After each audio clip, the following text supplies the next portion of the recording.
Voilà. Pour ceux qui jusqu'à présent n'ont pas vu la vidéo, vous pouvez la regarder, hein. Et après, on se reprend pour quelques avis. Voilà. Monsieur le Président,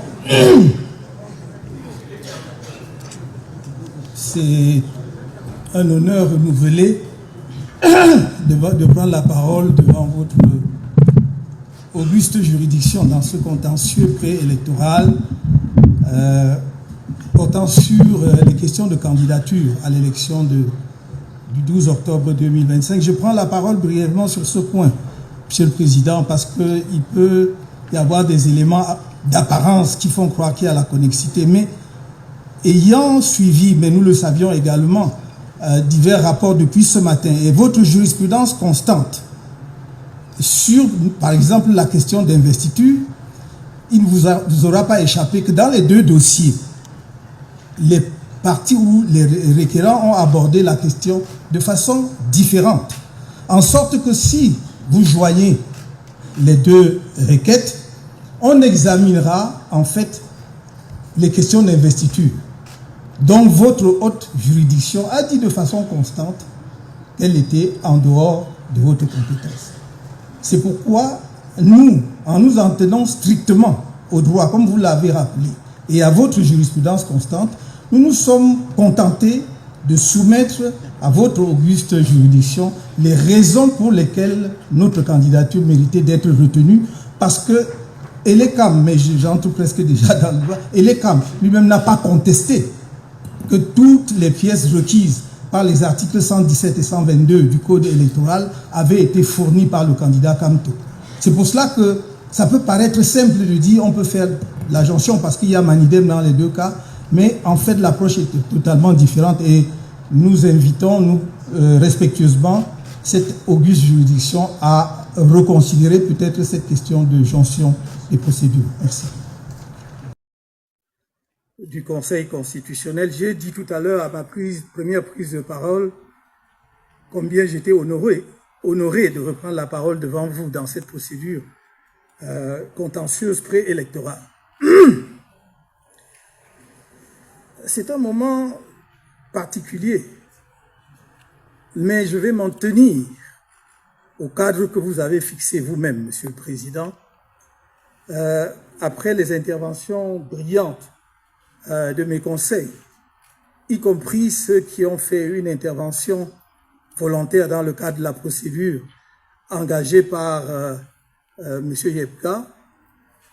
Ma tâche est rendue extrêmement facile et je voudrais faciliter la vôtre en rappelant seulement ceci.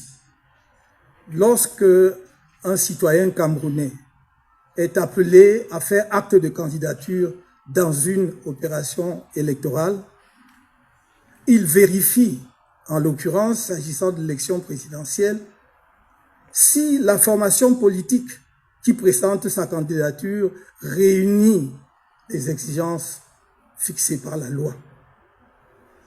En l'occurrence, ce que j'avais à faire était de vérifier d'abord si le Manidem est un parti politique légalisé. Il est apparu très clairement que c'est le cas, puisqu'il a été légalisé le 9 mars 1995. Si les instances compétentes pour porter ma candidature, et voilà que par la force des choses, ce que je voulais éviter, j'y entre, si dans l'organe qui me confère l'investiture a compétence pour le faire, au regard justement des textes de ce parti, vérification faite, c'était le cas. Dès lors que ces vérifications sont faites par rapport à la conformité de l'association qui va porter la candidature du candidat, ce qui lui reste à faire, c'est de fournir les pièces requises par la loi. Et c'est ce que nous avons fait en vertu des articles 117 et 122 du Code électoral. Il n'y a pas une seule pièce qui manque. Tellement évident que nous remplissions toutes les conditions requises que Elekam lui-même, à aucun moment n'a signalé une pièce qui manquait. Dans la procédure qui a précédé la nôtre, on a signalé par exemple l'absence de la lettre de présentation de candidature ou bien l'absence du versement des 30 millions. rien de tel dans notre dossier. Le seul argument que ELECAM présente, c'est de dire pluralité d'investiture. Mais on vous a démontré à suffisance qu'il n'y a pas pluralité d'investiture. Et il ne pouvait pas y avoir pluralité d'investiture, surtout si celui qui prétend présenter une autre candidature ne rapporte pas la preuve qu'il est membre de l'association, qu'il est encore et toujours membre de l'association en question. Et il apparaît de toute évidence qu'il a cessé d'être membre de cette association depuis 2018. On vous a fourni les éléments pertinents à cet égard. Il me semblait dès lors que la tâche du Conseil de votre auguste juridiction serait extrêmement simplifiée. De dire, en l'occurrence, ma modeste personne, est-ce que M. Kamto a fourni tout ce qui est requis par la loi?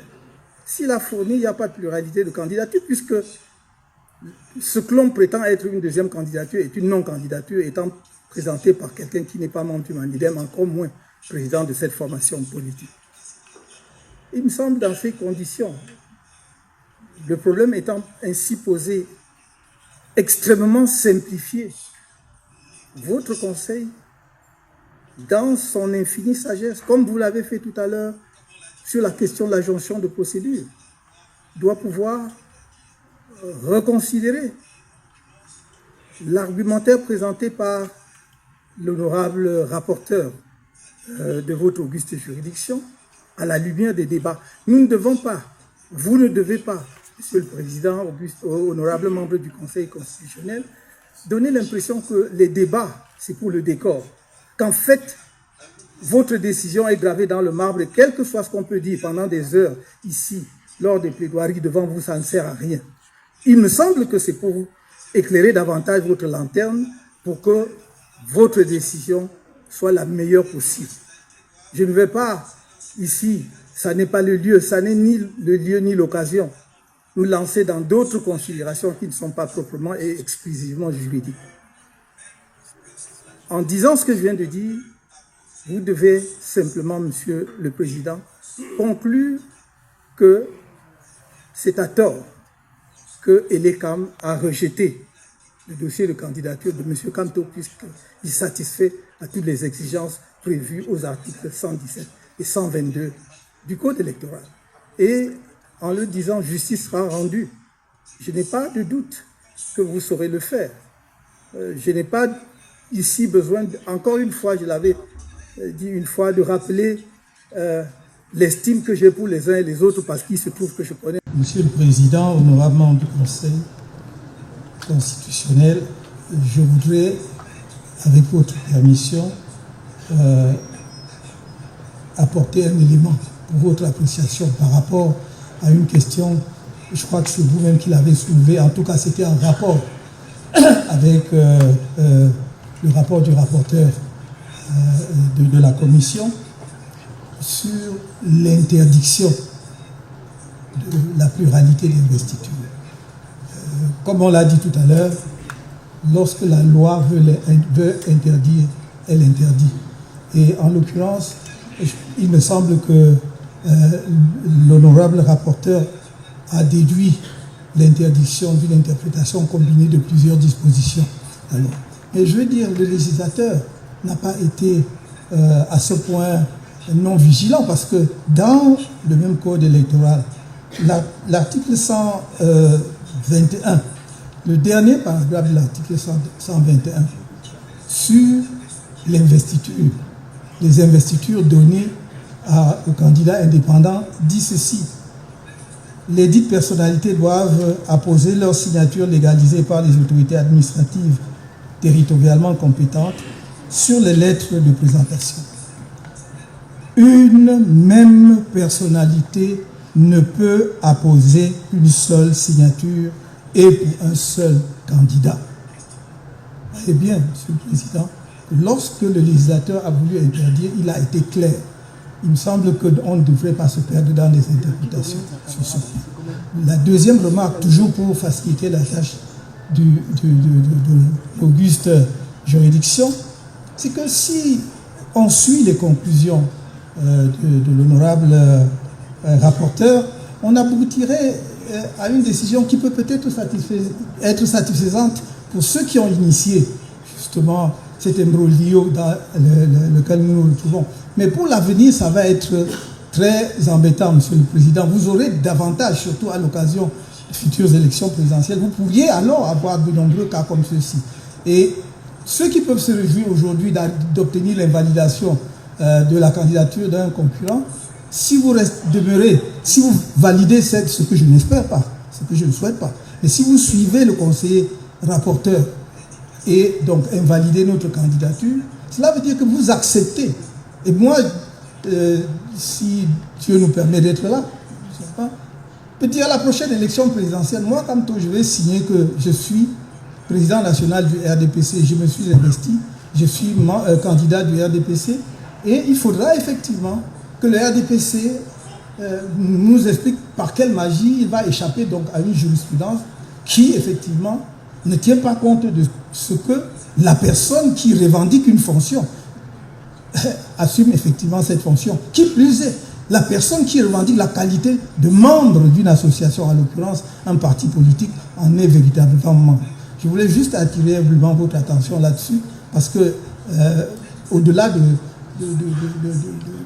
des plaidoiries qui sont longues, les choses sont infiniment plus simples. C'est quelques points précis de droit et on peut prendre une décision. Merci. Voilà. Déjà, je ne suis pas politicien. Hein. Je donne que ma part d'avis. Je ne suis pas là pour prendre un parti de qui que ce soit. Mais sinon, je pense que le professeur Maurice Kamto est, je vais dire, il sait où il part. Tu vois, il est cohérent dans ce qu'il fait. Et je crois et je pense qu'il devrait avoir une chance de se présenter à ces élections. Ça, c'est mon avis. Sinon, chacun pense ce qu'il veut, chacun dit ce qu'il veut. Et je dis toujours, je ne suis pas politicien. Je donne mon avis comme tout un autre citoyen camerounais. Voilà. N'oubliez pas de laisser vos avis en commentaire, surtout de partager la vidéo pour aider ceux qui n'ont pas encore eu vent, ou qui n'ont pas encore vu, ou qui ne savent pas ce qui se passe. Voilà, c'était Thiem Suliance. Je vous remercie.